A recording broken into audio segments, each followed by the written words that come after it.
जय सनातन धर्म की। प्रिय सनातनियों, आप सभी का स्वागत है हमारे इस कार्यक्रम में।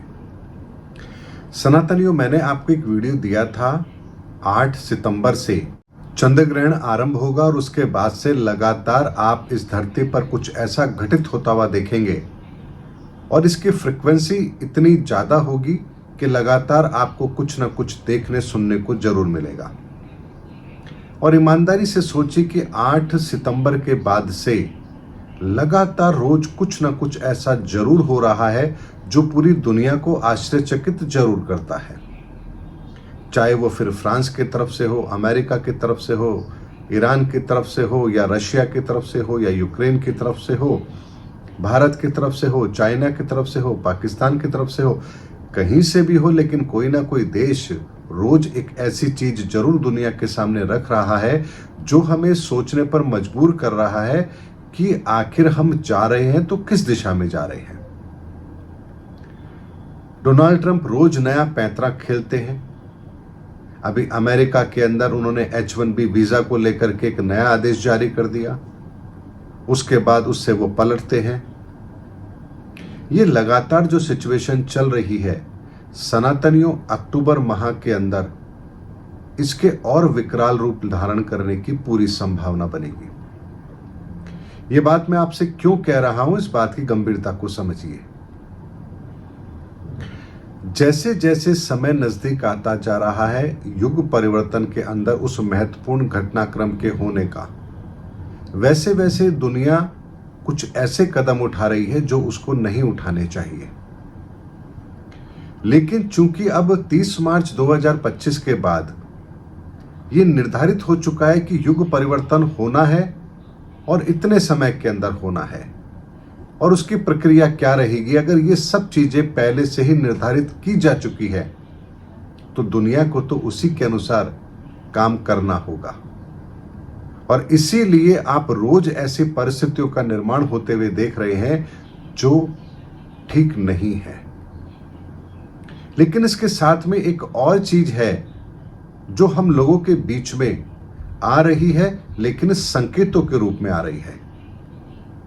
सनातनियों, आप में से बहुत सारे दर्शक इस समय पर कुछ ऐसे अनुभव देख रहे हैं, स्वप्न देख रहे हैं, या ध्यान के अंदर उनका ऐसा अनुभव है जैसे बहुत बड़ी प्रलय आ रही है, हर तरफ पानी ही पानी है। कुछ ऐसी परिस्थितियां उन्हें दिखाई दे रही हैं जो उन्हें विचलित कर रही हैं। और सनातनी, ये सारी की सारी चीजें जो आप आज देख रहे हैं, ये लगभग मैंने 6-7 साल पहले ही इन चीजों का अनुभव किया था।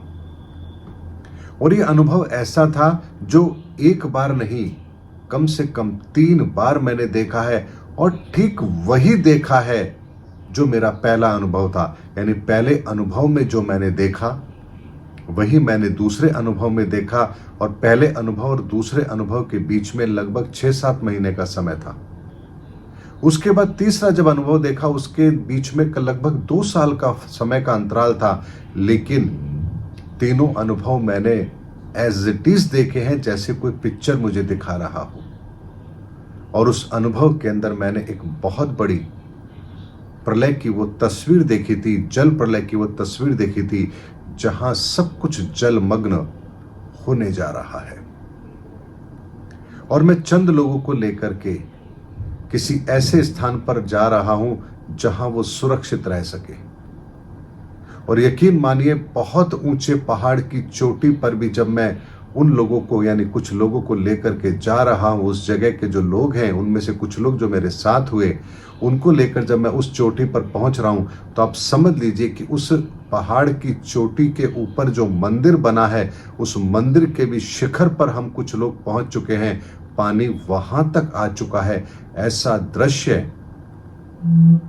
जो किसी के भी हृदय को विचलित कर दे, ये मैंने एक बार नहीं कई बार देखा है।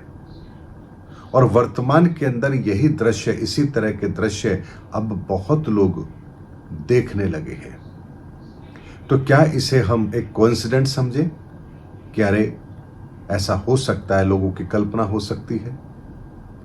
सनातनियों, ऐसा नहीं है। जब भी युग परिवर्तन का समय आता है, इसके अंदर एक कॉम्बिनेशन काम करता है।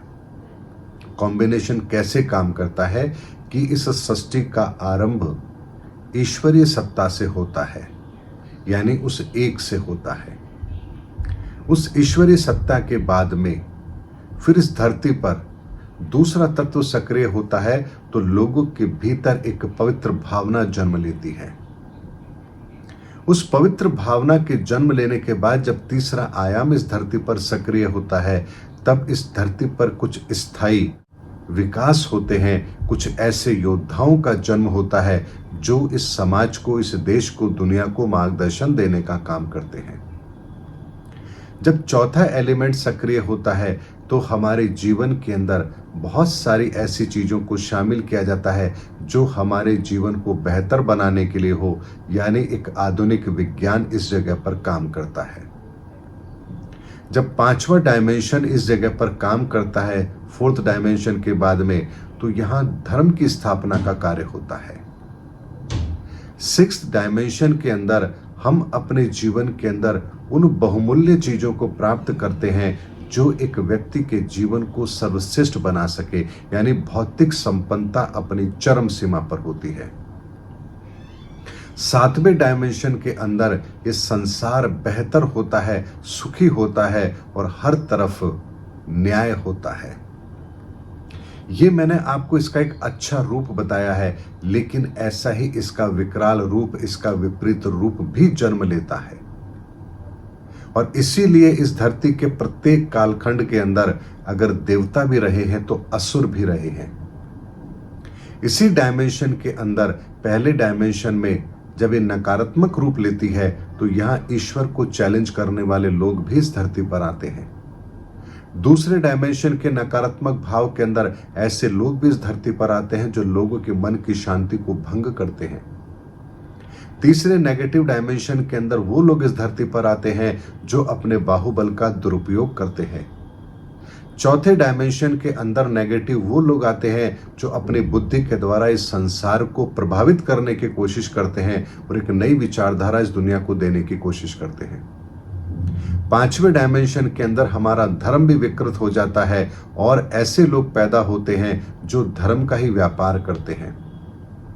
सिक्स्थ डायमेंशन के अंदर लोग ऐसे पैदा होते हैं जो भौतिक संसाधनों को ही सब कुछ मानते हैं और उनके द्वारा इस संसार की समस्त संपत्ति पर एकाधिकार की कोशिश की जाती है। सातवें डायमेंशन के अंदर जब नकारात्मक लोग इस धरती पर आते हैं तब वे वो लोग होते हैं जो इस पूरी धरती की न्यायिक व्यवस्था को ही धराशायी कर देते हैं। और ये दोनों क्रम लगातार चलते हैं, यानी अच्छे भी होंगे और बुरे भी होंगे। तो इस समय हम जिस डायमेंशन में खड़े हैं, तो वहां के बाद जब ये आठवां डायमेंशन इस धरती पर लागू होता है तो हमारे जितने भी कर्म होते हैं उन कर्मों को संचित कर दिया जाता है। नाइन्थ डायमेंशन के अंदर फिर इस संचित कर्मों के द्वारा अब इस संसार को कैसे मुक्ति दिलानी है, इस प्रक्रिया का शुभारंभ होता है।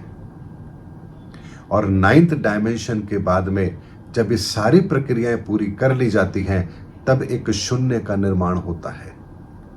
और इस शून्य का निर्माण इसलिए किया जाता है ताकि अब इस नाइन्थ डायमेंशन की क्रिएटिविटी के अंदर, इसके विस्तार के अंदर जो बेहतर रहा है उसको भी समायोजित कर दिया जाए एक के रूप में, यानी नवसृजन के रूप में। और जो इस संसार के अंदर 1 से 9 डायमेंशन के अंदर जो नेगेटिव ऊर्जाएं हैं उनको भी एकत्रित करके शून्य में समाहित कर दिया जाए। और यहीं से 9th के बाद में जो अगला डायमेंशन होता है, यानी अगली जो संख्या होती है वो 10 की होती है, यानी उस एक की पूर्णता भी होती है और नकारात्मक ऊर्जाओं का वो शून्य भी होता है। और यहीं से नव सृष्टि की रचना भी होती है, यानी 11, यानी वही पहला तत्व और उसी पहले तत्व का विस्तार, वो पहला तत्व पुनः इस धरती पर सक्रिय होता है।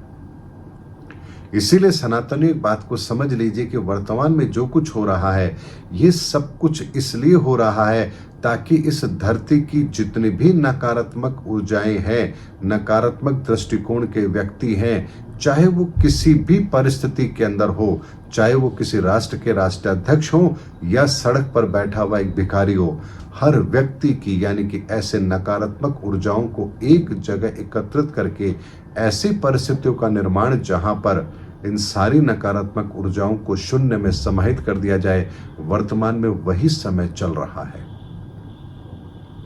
और इसीलिए प्रलयकारी समय हर युग के अंदर आता है और वर्तमान के अंदर भी ये समय अब दस्तक दे रहा है। इसीलिए सनातनियों 8 सितंबर के बाद से अब रोज कुछ ना कुछ ऐसी घटनाएं इस धरती पर घटित होना आरंभ हो चुकी हैं और धीरे धीरे इसकी रफ्तार और तेज होती जाएगी। और ये वो प्रक्रिया है जिसे कोई रोक भी नहीं सकता, क्योंकि ब्रह्मांड का विस्तार को रोक देना ये किसी के बस की बात नहीं है। और अगर ब्रह्मांड का विस्तार हो रहा है तो उसके साथ जो गति है और उस गति के साथ जो परिणाम है, जिन ऊर्जाओं का निर्माण है और जिन ऊर्जाओं के निर्माण के साथ इस धरती पर जो कुछ घटित होना है वो घटित होगा ही होगा। इसीलिए सनातन इस छोटे से उदाहरण से समझिए कि भगवान श्री कृष्ण का जन्म का समय लगभग 5000 साल के आसपास का है और आज हम कलयुग के अंत समय में खड़े हैं। तो लगभग 5000 साल का ये समय है। इस 5000 साल के समय को यदि आप आधा करेंगे तो लगभग 2500 साल का समय आएगा। और अगर 9 डायमेंशन को भी आप आधा करेंगे तो 5th डायमेंशन इसका सेंटर पॉइंट आएगा। 5th डायमेंशन जो सेंटर पॉइंट है वो धर्म का है। यानी इस कलयुग के अंदर भी 2500 साल के आसपास इस धरती पर धर्म के उदय का कुछ ऐसा प्रमाण जरूर आएगा जो इस धरती को एक नई विचारधारा देने की कोशिश करेगा। तो सनातनियों ध्यान से समझिए, 2500 साल पहले ही हमें महात्मा बुद्ध, जीसस क्राइस्ट, ये सब कुछ उसी समय की घटनाएं हैं जो इस धरती पर एक नए धर्म की रचना को जन्म दे रही थी। यानी युग परिवर्तन के अंदर वो समय भी आता है जब ईश्वर के द्वारा धर्म को परिभाषित करने का कार्य किया जाता है। लेकिन फिर 5th के बाद 6th आता है, 6th के बाद 7th आता है। तो आप इस बात को समझिए कि 5th डायमेंशन में भी जब धर्म की नई विचारधारा को दुनिया के सामने रखा गया तो इस विचारधारा में भी दोनों तरह के लोग हुए। एक वो लोग जिन्होंने इस विचारधारा को सही तरह से लिया और वो लोग जिन्होंने इस विचारधारा का व्यापार किया। तो जिन्होंने इस विचारधारा को सही रूप में लिया, आज उनकी संख्या बहुत सीमित है। लेकिन जिन लोगों ने इस धर्म की विचारधारा का व्यापार कर लिया, अपने स्वार्थ के लिए इसका प्रयोग किया, उनकी संख्याएं अरबों में है। इसीलिए सनातनियों ये प्रक्रिया इसी तरह से चलती है। इस धरती के ऊपर घटने वाली प्रत्येक घटना इस सृष्टि के निर्माण के साथ ही लिख दी गई थी। यानी इस धरती पर कब क्या होना है, इस सृष्टि में कब क्या होना है, प्रकृति को कब अपना कार्य करना है, हम कब अपनी चरम सीमा को लांघेंगे, हमसे कौन कौन सी गलतियां होंगी, किस तरह के व्यक्तित्व इस धरा पर आएंगे, उनकी सोच किस तरह की होगी, ये सब कुछ इस प्रकृति के द्वारा पहले से ही निहित कर दिया जाता है। हम तो केवल इस धरती पर आकर अपना एक अभिनय करते हैं। लेकिन इस अभिनय के अंदर हम नकारात्मक तरफ खड़े होकर के अपना अभिनय करना चाहते हैं या सकारात्मक तरफ अपना दृष्टिकोण रख करके उस अभिनय में शामिल होना चाहते हैं, ये हम पर निर्भर करता है। जैसे कि फिल्म के अंदर एक हीरो भी होता है, एक विलन भी होता है। इन दोनों के बिना फिल्म कंप्लीट नहीं होती है। ठीक उसी तरह से इस धरती की भी प्रक्रिया नकारात्मक लोग और सकारात्मक लोग दोनों के बिना संपन्न नहीं होती है। लेकिन जिन लोगों को ईश्वर पर भरोसा होता है वो सकारात्मक दृष्टिकोण से ईश्वर के साथ खड़े होकर इस प्रकृति के कार्यों को पूर्ण करते हैं। और जो नकारात्मक लोग होते हैं वो हमेशा ईश्वर के विपरीत, प्रकृति के विपरीत खड़े होते हैं और इस सृष्टि के विनाश के अंदर अपनी भूमिका जरूर निभाते हैं। इसीलिए सनातनियों जो कुछ हो रहा है ईश्वर की मर्जी से हो रहा है। और यहाँ एक बात हम सबको समझनी है, ये धरती हमारी बनाई हुई नहीं है, ये धरती ईश्वर की बनाई हुई है। इसलिए इस धरती पर कानून भी ईश्वर का लागू होगा, नियम ईश्वर के माने जाएंगे, आदेश ईश्वर के चलेंगे और सब कुछ जो होगा वो ईश्वर की मर्जी से होगा, हमारी मर्जी से नहीं होगा। इसीलिए जब तक हमारी सोच के अंदर ये बात नहीं आएगी कि हम नहीं कर रहे, जो कुछ हो रहा है ईश्वर की मर्जी से हो रहा है, और ईश्वर की मर्जी को कैसे समझा जाए, ईश्वर के नियम को कैसे जाना जाए, प्रकृति के विज्ञान को कैसे समझा जाए, जब तक हमारा दृष्टिकोण वो नहीं होगा, हम कभी भी इस संसार के रहस्य को जान ही नहीं पाएंगे। इसीलिए हमारी जिज्ञासा अगर शरीर के बारे में जानने की है तो हमने मेडिकल साइंस बनाया। इसी तरह से हमारे ऋषि मुनियों की भी एक जिज्ञासा थी कि इस संसार को कैसे जाना जाए, तो यहां पर जो धर्म बना वो बना सनातन धर्म। यानी सनातन धर्म वो विज्ञान है जो संपूर्ण ब्रह्मांड के रहस्य को आपके सामने स्पष्ट करता है, और उस रहस्य को जानने के पश्चात ही हमें ये पता लगता है कि आखिर हमारी दिशा क्या होनी चाहिए, और अगर हम मनुष्य बनकर इस धरती पर आए हैं तो हमारी गति क्या होनी चाहिए। इसीलिए सनातनियों, इस युग परिवर्तन की आहट को समझिए और अपने विश्वास को केवल और केवल ईश्वर के प्रति रखिए। ईश्वर है तो सब कुछ है, ईश्वर नहीं तो कुछ भी नहीं। अब बात यहां आती, ईश्वर नहीं का मतलब हमारे विचारों में अगर ईश्वर नहीं तो कुछ भी नहीं। ईश्वर तो है, वो तो रहेगा, वो था, है और रहेगा। लेकिन अगर हमारे विचारों में ईश्वर है तो सब कुछ है, लेकिन अगर हमारे विचारों में ईश्वर नहीं तो कुछ भी नहीं। उम्मीद करता हूं सनातनियों, ये जो बहुत बड़ा परिवर्तन आपको दिख रहा है, रोज घटनाएं घटित हो रही हैं, ये हमें जहां ले जा रही है उस पल के भयानकता को आप नहीं समझ पा रहे हैं। मैं उन चीजों को खुली आंखों से देख पा रहा हूं। इसीलिए मैं आप लोगों से करबद्ध निवेदन करता हूं कि अपने विचारों के अंदर ईश्वर को स्थान दीजिए। इसके अतिरिक्त और कोई बचने का रास्ता है ही नहीं। आप फिर चाहे त्राटक कर लें, चाहे मंत्र जाप कर लें, ध्यान कर लें, साधना कर लें, जो मर्जी कर लें, लेकिन यदि आपके विचारों में ईश्वर शामिल नहीं है तो ये कोई भी क्रिया आपके किसी भी काम की नहीं है। इसीलिए सर्वप्रथम अपने विचारों में ईश्वर को स्थान दीजिए, फिर देखिए ईश्वर अपने संदेशों को आप तक कैसे पहुंचाता है, और यदि आप तक ईश्वर का संदेश पहुंच रहा है तो फिर ईश्वर आपका मार्गदर्शन भी जरूर करेंगे। उम्मीद करता हूं सनातनियों, मेरा वीडियो आपको जरूर अच्छा लगा होगा। अगले वीडियो में आपसे फिर भेंट होगी, तब तक हमारे चैनल पर बने रहिए।